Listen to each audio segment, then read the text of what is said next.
Olá, nós somos alunos do curso de Ciências Sociais da Universidade Estadual do Piauí.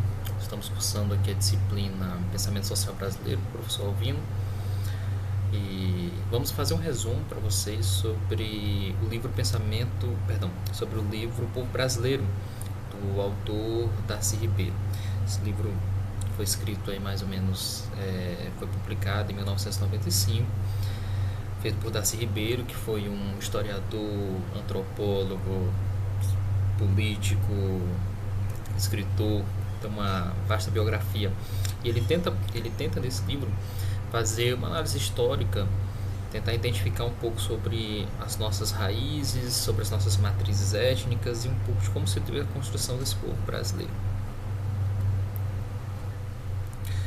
Então, em O Povo Brasileiro, o livro, o Darcy Ribeiro procura entender esse povo que somos nós a partir de uma análise histórica da confluência e choque entre os colonizadores portugueses, os indígenas que aqui viviam, que eram silvicultores, e os negros africanos escravizados. Dessas relações é que vai surgir o que posteriormente seria uma etnia nacional, consideramos hoje como povo brasileiro, que possui um processo de construção muito distinto dos realizados na Europa Ocidental e América do Norte.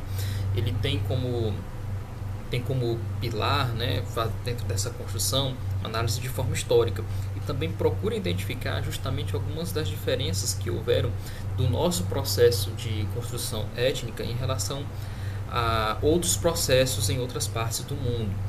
É interessante porque esse livro, fazendo parte aqui da disciplina Pensamento Social Brasileiro, vem justamente retratado por dois pontos importantes sobre esse pensamento social. Primeiro, porque ele é feito por um brasileiro, entendendo o povo brasileiro a partir da visão de um brasileiro, e também porque ele vai tentar fazer uma espécie de estudo de caso, onde vai mostrar algumas particularidades do nosso processo de formação e do porquê também de diferenças que existem hoje, diferenças da forma como nós nos relacionamos, que tem uma raiz histórica. Então, na própria introdução, o próprio autor já vai expor que há uma confluência de matrizes étnicas e matrizes formadoras, que basicamente essas três matrizes, a africana, portuguesa e a indígena, certo? Essas três matrizes que são as matrizes formadoras que seria posteriormente a nossa etnia nacional. E normalmente ele vai fazer, inclusive, apresentar uma distinção logo no início de que dentro dos conhecimentos teóricos ali na época, essa confluência de tão variadas matrizes formadoras teria resultado numa sociedade chamada sociedade multiétnica, que é uma sociedade que tem foco em pequenas diferenças. É o caso, ele vai dar o exemplo do que ocorreu na Espanha, onde você tem ali dentro desse território lá espanhol, você vai ter etnias que diferenciam-se ainda entre si e tem uma certa dificuldade de ter uma etnia nacional. Existe dentro do território nacional ainda existe identificações étnicas diferentes. E normalmente isso era para acontecer aqui no Brasil também, só que não ocorre justamente o contrário, As diferenças culturais e regionais que existem entre o povo brasileiro, elas são muito menores em relação à grande identificação que nós temos como nação. Então nós temos diferenças regionais, temos diferenças econômicas, de classe, mas de uma forma geral a identidade de ser brasileiro supera todas elas. Então, mas ainda assim vale ressaltar que apesar de haver essa unidade étnica, isso não significa que por ser uma unidade ela seja uniforme. Por que não? Porque há grandes diferenciações entre nós. E ele vai apontar três forças que ele vai chamar de forças diversificadoras. Que forças são essas? A força ecológica, econômica e a migratória, que são as forças que vão fazer essa diferenciação entre nós. A força ecológica, que foi a responsável por haver uma diversidade de paisagens humanas, cada qual com adaptações próprias aos ambientes que estão inseridas. A econômica, porque tem formas diferentes de produção, nós conseguimos arranjar diferentes formas de produção dentro do nosso território. E a migratória, porque houve houve e continua havendo uma recepção de novos contingentes humanos, como aconteceu com os europeus, com os árabes e os japoneses em um outro momento. A etnia, a etnia do Brasil, a etnia brasileira, nessa unidade, ela vai se diferenciar de outras nações porque ela é de fato nacional. O Darcy Ribeiro, inclusive, ele vai falar o seguinte: mais que uma simples etnia, porém, o Brasil é uma etnia nacional, é um povo-nação, assentado num território próprio e enquadrado dentro de um mesmo estado para nele viver seu destino. Ao contrário da Espanha, na Europa, ou então, no caso da América Central, ali, Guatemala, por exemplo, que são sociedades multiétnicas regidas por estados unitários e, por assim mesmo, dilacerados por conflitos interétnicos. Os brasileiros se integram em uma única etnia nacional, constituindo assim um só povo incorporado em uma nação unificada, um estado uniétnico. Então, o que normalmente aconteceria seria a formação de um país multiétnico, porque nós temos 3 matrizes formadoras, havia diferenças inclusive entre os indígenas que aqui viviam. Então, normalmente seria a construção de uma sociedade multiétnica, mas aqui isso não ocorre, nós vamos ter um estado uniétnico. Então, apesar das diferenças de classe, raça, região em que vivemos, religião que existe entre nós, o entendimento de ser brasileiro é muito maior do que essas nossas diferenças, constituindo-nos como uma identidade nacional. Fazendo uma análise histórica sobre as nossas matrizes étnicas, o Brasil, alguns séculos antes de ser descoberto / achado, era habitado por indígenas que ocupavam o território de forma dispersa e muitas vezes nômade, sem uma organização de poder centralizada ou muito organizada. Ela era composta principalmente de indígenas de fala tupi, que era um povo extremamente guerreiro. Então, qual é o contexto da matriz que é encontrada aqui, dos indígenas que são aqui encontrados? Eles não têm uma organização de um governo central. Eles inclusive poderíamos dizer que na verdade é uma grande desorganização entre as tribos no sentido da formação de uma unidade nacional, uma forma de governo mais centralizada, certo? Mas nos séculos que antecederam a descoberta / invasão do Brasil, nós vamos ter uma grande digamos assim, uma grande relevância do povo tupi, que eles vão estar principalmente ocupando a parte da costa do Brasil.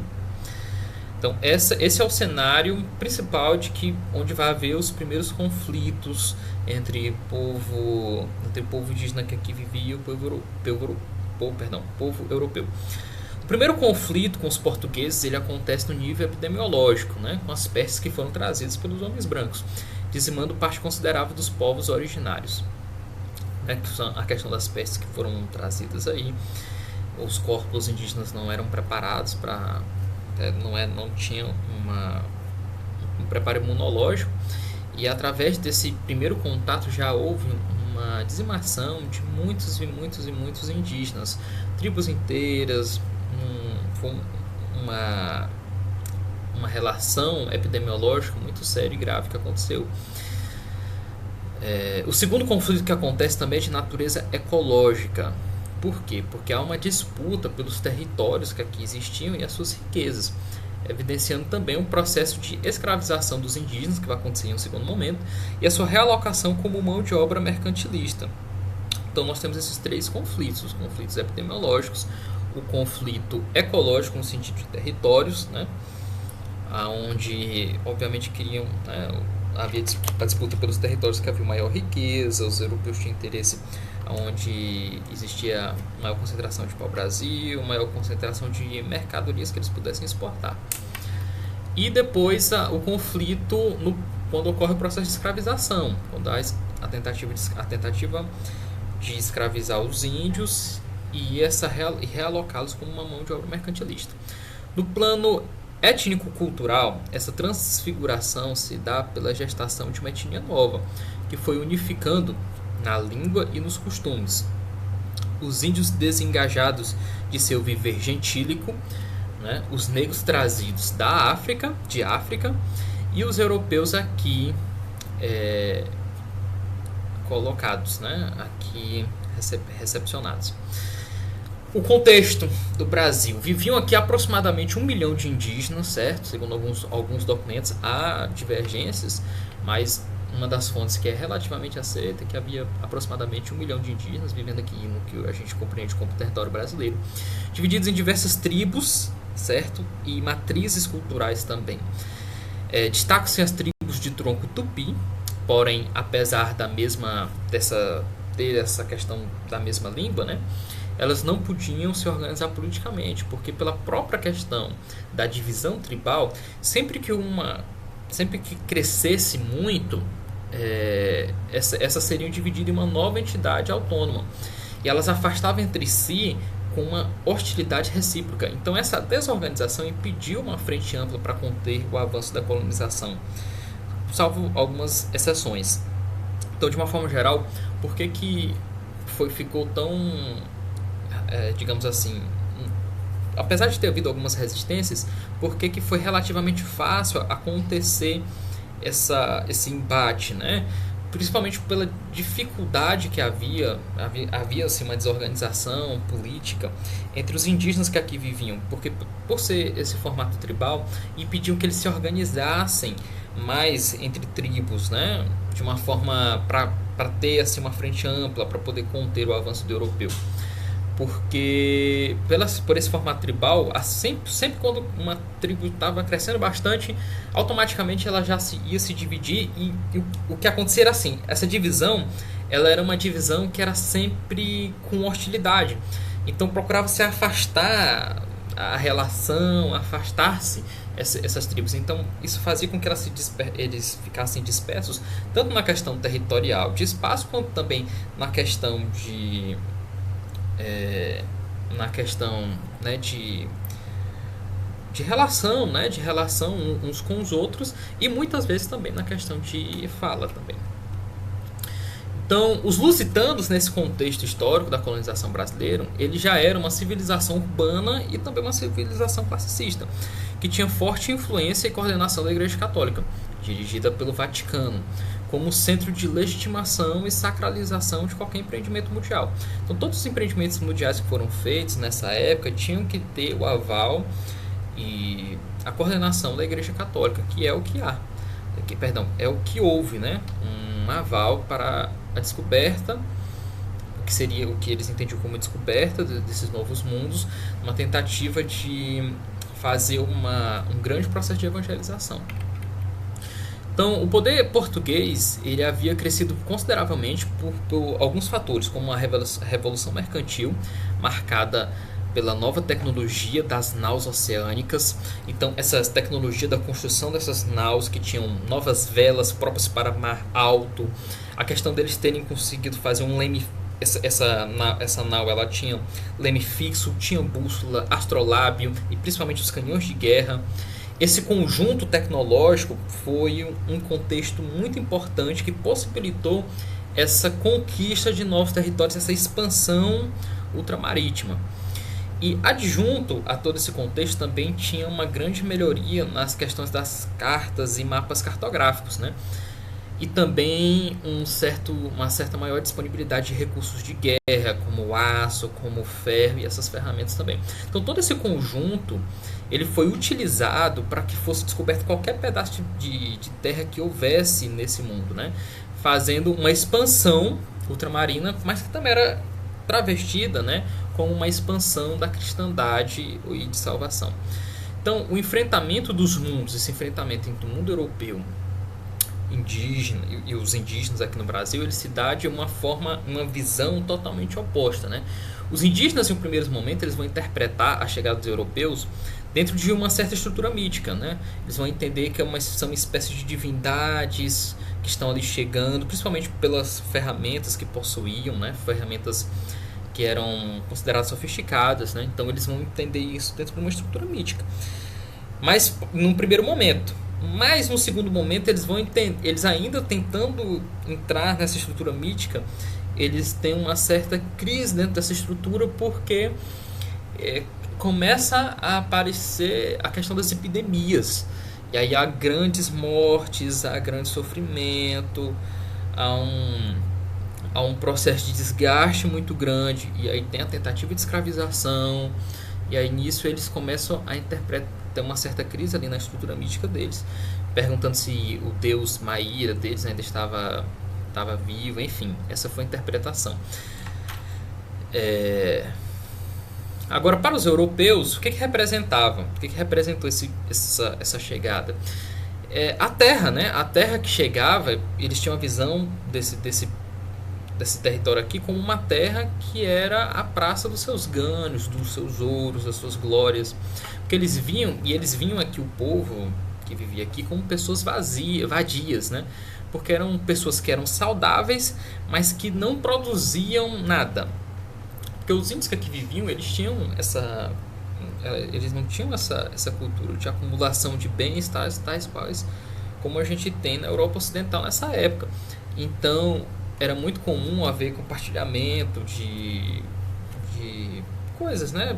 De objetos, e também como a natureza ela era muito vasta, então desenvolvia-se técnicas para ir usufruir da natureza conforme havia necessidade, mas não havia essa cultura de acumulação de forma como acontece com os europeus. Então, para o olhar europeu sobre o Brasil, ele entende os índios como pessoas vadias, porque eram saudáveis, mas não utilizavam essa saúde para acumular bens. Então, a construção do povo brasileiro se deu através dos pais, que eram portugueses, e das mães indígenas. Isso por quê? Porque dentro desse contexto, houve muitas poucas mulheres portuguesas a emigrar para o Brasil, certo? Sempre era um homem branco que tinha a tarefa de emprenhar o maior número possível de ventres indígenas. Nós vamos ver, inclusive, mais para frente, o porquê que esse processo foi permitido. Mas, de uma forma geral, no primeiro momento, digamos assim, o primeiro povo brasileiro que vai surgir nessa mistura será entre o pai europeu, né, e uma mãe indígena. Então, dentro desse contexto, nós vamos ter o que posteriormente nós vamos ver como os mestiços. Então, com a descoberta de uma nova terra e um povo diferente para além-mar, também se criou uma discussão dentro desse contexto, uma discussão teológica. E como que seria enquadrado esse evento, né? Como é que seria enquadrada essa terra, esse povo, que é um povo diferente, dentro da estrutura cristã. E nessa discussão, alguns homens vão entender que eles deveriam cumprir, os europeus, deveriam cumprir uma destinação cristã para a expansão da cristandade, em uma missão de salvacionismo. Salvacionismo vem no sentido de expandir território para salvar aquelas pessoas que ali se encontram, né? E dessa forma tomar a nova terra e aquele novo povo dentro de uma utopia da construção de uma certa igreja universal.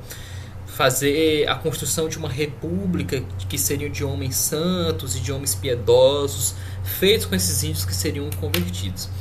Esse desejo também ele se tornou muito conveniente para o próprio império, né? Porque ia reduzir muito o número de povos diferentes, unidades étnicas diferentes, para uma só ou para poucos. E essa redução seria muito interessante porque facilitaria a governabilidade. Então, com o avanço da missão salvacionista, porém, com o avanço da missão salvacionista, os religiosos eles passam a se encantar com que eles vão estar percebendo uma certa inocência, uma certa piedade que os indígenas tinham entre si, em especial das crianças. E dessa forma eles passam a entender que dentro daquele contexto há esse pensamento teológico de que eles não podiam esperar mais nada da Europa, porque o povo europeu já estaria muito corrompido, e dentro dessa corrupção talvez a Europa já, entre aspas, não teria salvação, e que o grande plano de Deus seria a construção de um novo mundo, né? Um mundo melhor dentro daquele território brasileiro. Então, quando eles têm essa visão teológica, e começa a haver a proliferação dessa ideia, então eles decidem que eles não vão tentar fazer uma educação, reproduzir uma educação europeia dentro aqui do solo brasileiro, mas fazer uma diferente. Nós devemos lembrar que o processo de educação basicamente se dá pela questão dos jesuítas. Então, quando eles decidem, isso tem um impacto muito grande, que eles vão decidir, né, justamente a não reproduzir um modo de vida europeu, mas sim um modo de vida que eles vão considerar como superior. Então o Darcy Ribeiro vai escrever: a tarefa que os missionários se propunham não era transplantar os modos europeus de ser e de viver para o novo mundo. Era ao contrário, eles queriam recriar aqui o que seria humano, desenvolvendo as suas melhores potencialidades para implantar no final, afinal, uma sociedade que fosse solidária, igualitária, piedosa, nas bases que eram sonhadas pelos profetas hebraicos. Essa utopia socialista e seráfica floresce nas Américas, recorrendo às tradições do cristianismo primitivo e às mais generosas profecias messiânicas. Ela se funda, por igual, no pasmo dos missionários diante da inocência adâmica e do solidarismo edênico que se capacitaram a ver nos índios, à medida que com eles conviviam. Esse pensamento ele é muito interessante para nós entendermos que uma das causas que há da diferença de educação, do processo educativo que houve, né? Dessa visão de mundo entre os hábitos que haviam o europeu e a educação que recebeu os futuros brasileiros, se dá porque os próprios educadores tinham como objetivo não fazer uma educação semelhante, mas justamente diferente. Em relação ao processo civilizatório, o Darcy Ribeiro vai apontar 3 nações dentro do contexto mundial como nações germinais. Ele também fala de Roma, mas ele diz assim, 3 nações germinais no sentido, entre aspas, né, mais recente, que seriam 3 nações germinais. Nações germinais seriam nações que dão origem, respectivamente, a variantes da humanidade. Então, as 3 nações germinais que ele vai apontar serão os iberos, os ingleses e os russos. Os iberos, eles seriam uma variante latino-americana, né? Eles vão gerar, a variação humana que seria a América Latina. Os ingleses vão gerar uma variante da humanidade que seria a variante neo-inglesa, e os russos na variante eslava. Os eslavos, né, gerado aí pelo povo russo, eles vão se expandir até chegar no Alasca, mas pela própria questão da estratificação que há no povo eslavo, eles não conseguem se expandir mais.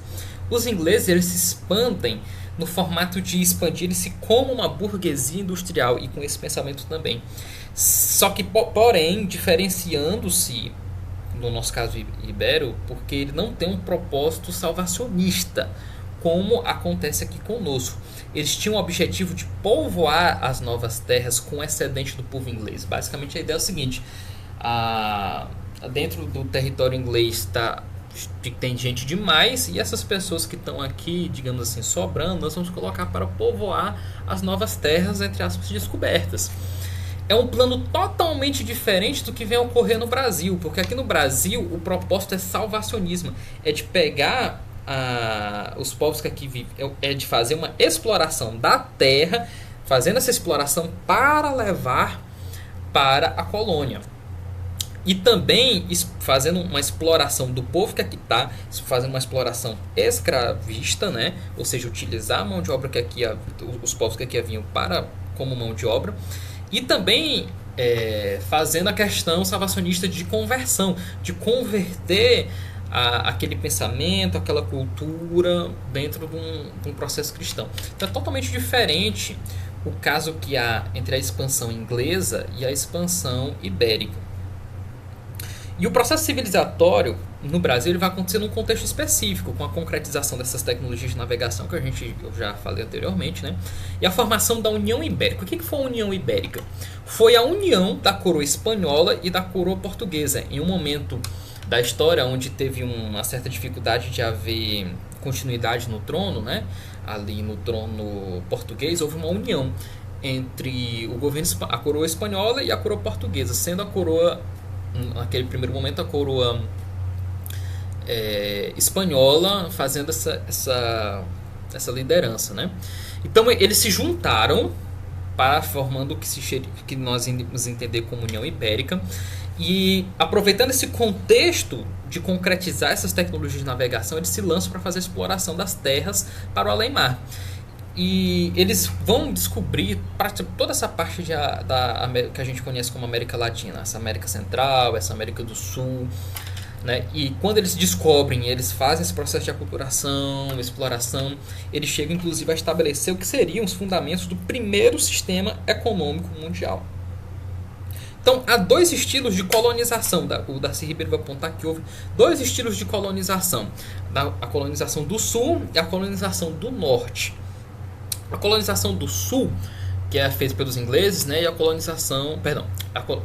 a colonização do norte, feita pelos ingleses, e a colonização do sul, feita pelo povo ibero, né? Então ele vai dizer que assim, a colonização do norte foi uma colonização estilo gótico. E a do sul foi no estilo barroco. Então ele vai dizer assim, no norte, o estilo gótico de colonização era o de transladar famílias inteiras para povoar o território norte-americano. Então, olha só como é diferente. O formato de colonização que se dá na América do Norte, as famílias inteiras são transladadas. Diferentemente daqui, em que apenas o homem branco é transladado para emprenhar as índias brasileiras no processo de fazer povoação, né? E utilizar esses filhos e essa família como mão de obra escrava. Então há uma diferença muito clara aí. Então, no norte, transladavam-se famílias inteiras. E a visão que eles tinham dos índios é que esses índios eram apenas um incômodo, como se fosse uma sujeira na paisagem, e que deveriam ser levados para longe, né? Então eles vão provocar uma espécie de apartheid, certo? Ou seja, eles tentam, essa palavra do próprio Darcy Ribeiro, eles não tinham um propósito de civilizar, entre aspas, aqueles índios, ou então de salvá-los, né? Eles inclusive, futuramente, eles vão conceder terras distantes de onde era o interesse deles para que esses índios vivam sem incomodados, né? Já aqui no que seria o estilo barroco de colonização no Brasil, nós vamos crescer na forma de mestiçagem, né? Nessa mesclagem entre os indígenas e os europeus, com o objetivo de multiplicar a mão de obra para os colonizadores. Então o Ribeiro até vai escrever que a diferença é muito gritante sobre esses dois estilos. Em um, vai sobrepor a tolerância soberba e orgulhosa dos que se sabem diferentes e querem permanecer diferentes. E no outro estilo é a tolerância opressiva de quem quer conviver mandando sobre os corpos e as almas dos cativos, índios e pretos, que só podem conceber como os que deverão ser amanhã os seus equivalentes, porque toda a diferença lhe é intolerável. Então, os neo-ingleses, que vão ser justamente essa, digamos assim, essa variante humana na visão do Darcy Ribeiro, eles não precisam sujeitar, é importante essa informação, eles não precisam sujeitar os indígenas ao mundo europeu, porque eles entendem que eles já saíram de lá. E também que não era necessário forçar esses indígenas lá no norte a serem escravos. Por quê? Porque eles entendiam que esses índios eles não conseguiam produzir uma mercadoria valiosa para eles. Então, desse modo, eles fazem, de uma forma geral, concedem uma terra de forma mais distante deles e dão uma certa liberdade. Enquanto aqui no Brasil, ao contrário, né? Não foi concedida liberdade para esses povos que aqui viviam, pois esses povos eles já eram vistos como hereges, e esses hereges que necessitavam ser catequizados. Então, e aí, para entender um pouco sobre por que né, como que acontece, né, essa multiplicação de mão de obra, como é que se dá essa relação, né, é importante a gente entender o conceito de cunhadismo, né? O que é cunhadismo? Foi uma das práticas que possibilitou a formação desse povo brasileiro. Era uma prática indígena de incorporar estrangeiros à sua comunidade. Então essa prática consistia em dar uma moça índia como esposa e dessa forma estabelecer um laço de parentesco culturalmente reconhecido. Então quando havia um estrangeiro, era um hábito indígena de conceder uma moça índia para esse estrangeiro. Então a partir do momento que o estrangeiro assumia essa moça índia, automaticamente se criava uma relação de parentesco com todos os parentes ali daquela tribo, né, e fazia uma relação de parentesco. E nessa relação de parentesco é que se chama de cunhados, né? Os cunhados, todo mundo é como se fosse cunhados. E aí, dentro disso, os europeus aproveitaram para poder utilizar-se desse laço parentesco para poder ter uma relação próxima e também utilizar para fazer, né, uma mão de obra para explorar a terra brasileira. Então, como cada europeu Ele poderia fazer vários casamentos nesse modelo ao redor da costa. Então essa prática se tornou muito cômoda para se recrutar mão de obra. Então, onde os novos parentes indígenas, né, que estavam sendo ali incorporados não, que incorporavam o estrangeiro, eles eram recrutados para fazer serviços pesados. Então, essa prática também foi uma das responsáveis pela criação de um enorme contingente mestiço, sendo que era acessível a todos os europeus. Então, esse processo resultou numa organização do sistema colonizador. Posteriormente, o que acontece? Justamente por haver essa prática, então se tornou como um incentivo de que houvesse esse processo de mestiçagem, porque através da mestiçagem que os estrangeiros conseguiam facilmente, no primeiro momento, sem precisar fazer escravização, eles conseguiam utilizar a mão de obra indígena para poder fazer os serviços pesados. Então, basicamente, eles vinham, tomavam as índias e aí cresciam os mestiços, estabeleciam uma relação parentesca e utilizavam-se dessa relação para poder coordenar uma grande máquina de exploração, né? Porém, isso também tem um ponto negativo. Primeiro, porque isso poderia ser feito com qualquer estrangeiro, independente de ser independente de ser português, de ser espanhol, de ser inglês, holandês. Então a coroa portuguesa fica receosa. Então, para garantir que houvesse uma organização nessa colonização, eles vão estabelecer um sistema para poder regularizar isso, né? Então, com base nesse cunhadismo, se estabeleceram criatórios de gente mestiça nos focos onde náufragos e degredados se assentaram.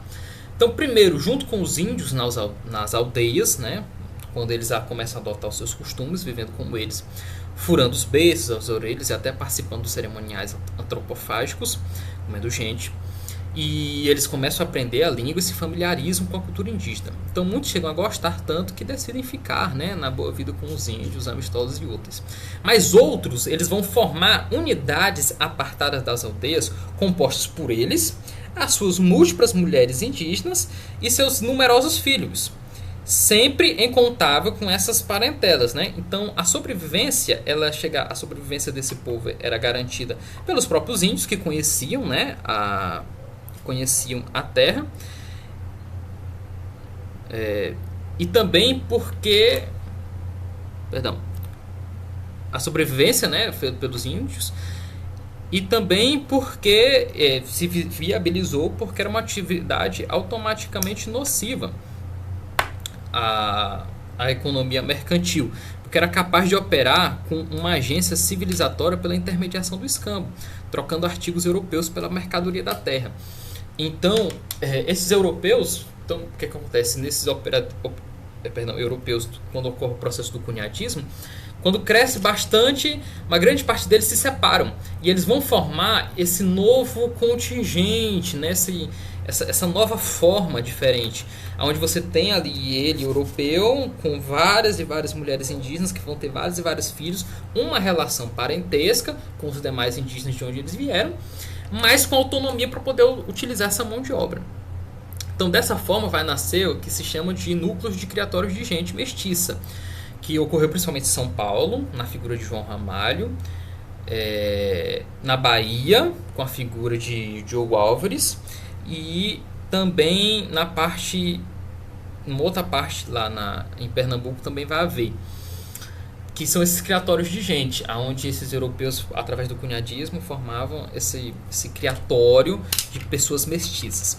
Então, na tentativa de organizar e garantir a soberania sobre essa colônia, a coroa portuguesa também, no outro momento, vai instituir um projeto de organização do povoamento, que vão ser as donatárias. Nesse projeto, os contemplados desse projeto, eles tomavam posse de determinadas terras com a função de fazê-las produzir, povoando-as também. Então foi permitida a imigração de criminosos para poder auxiliar nesse povoamento, né? Futuramente também algumas prostitutas, no caso também alguns delinquentes juvenis para estar fazendo companhia aos jovens índios no processo de educação. E algumas donatárias chegaram a se tornar verdadeiras províncias, mas outras fracassaram em seus propósitos. Então, os donatários, que eram um grão-senhor, ele era investido de poderes feudais pelo rei, para governar aquela gleba mais ou menos de 30 léguas, né?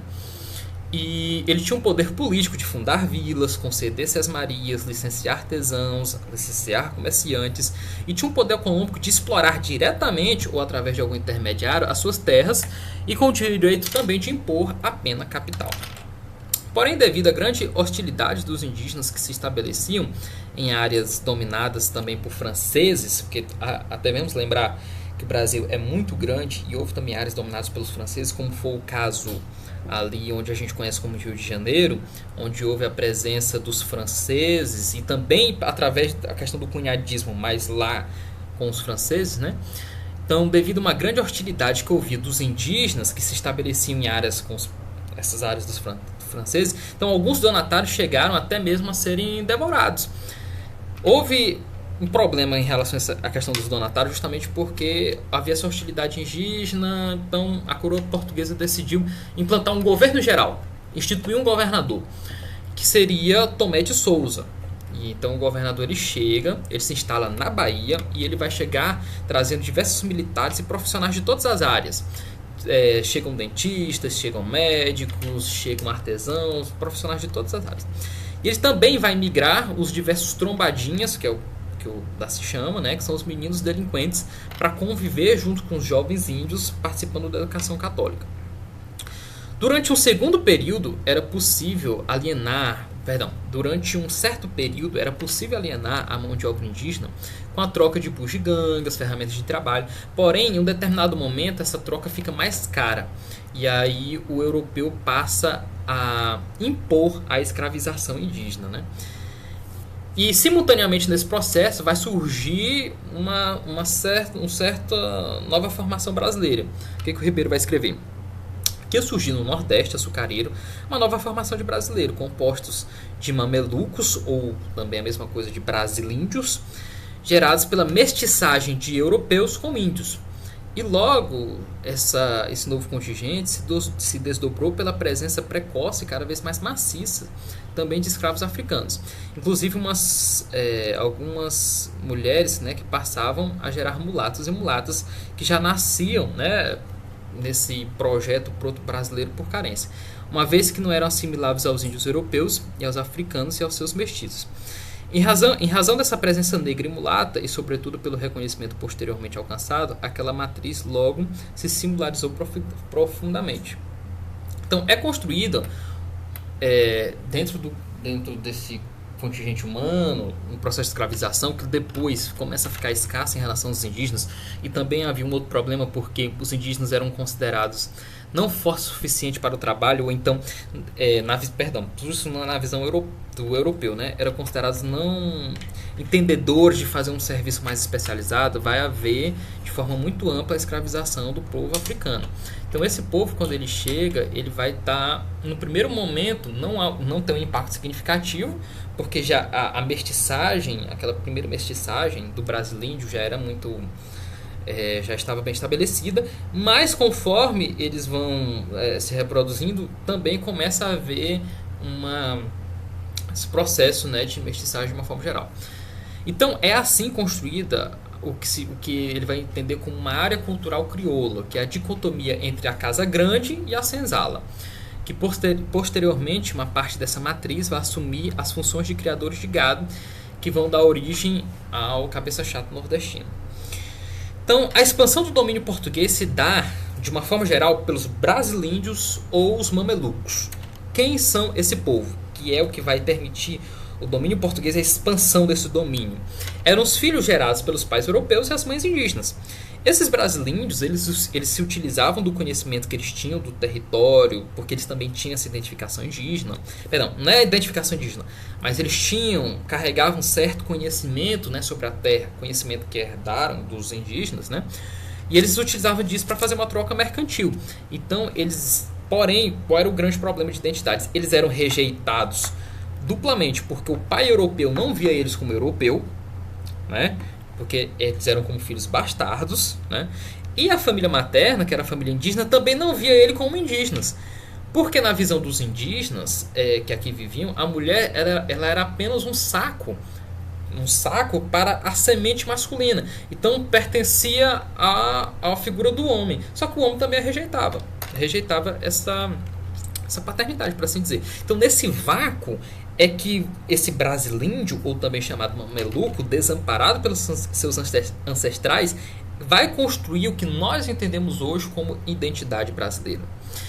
Em relação aos afros brasileiros, o Ribeiro vai escrever que a contribuição cultural do negro foi pouco relevante na formação daquela primeira prótolo-célula original da cultura brasileira, ou seja, naquele primeiro momento, quando eles, nos primeiros, digamos assim, os primeiros brasileiros mestiços que aqui surgiam, né?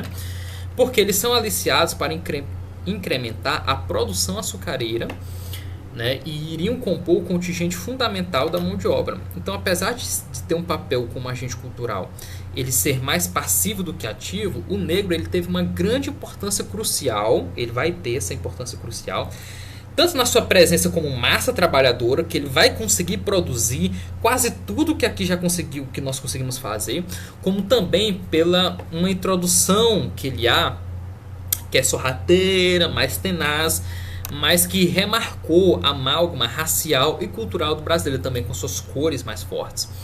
Então, devido à imensa diversidade linguística africana, então havia dentro daquele processo, quando esses escravos eles são feitos, escravos e trazidos, nós devemos lembrar que dentro daquele contexto ali africano já existia uma cultura de hostilidade entre os próprios povos que haviam ali, né? Então, já existia, quando eles chegavam, eles iam interagir. Qual era o problema?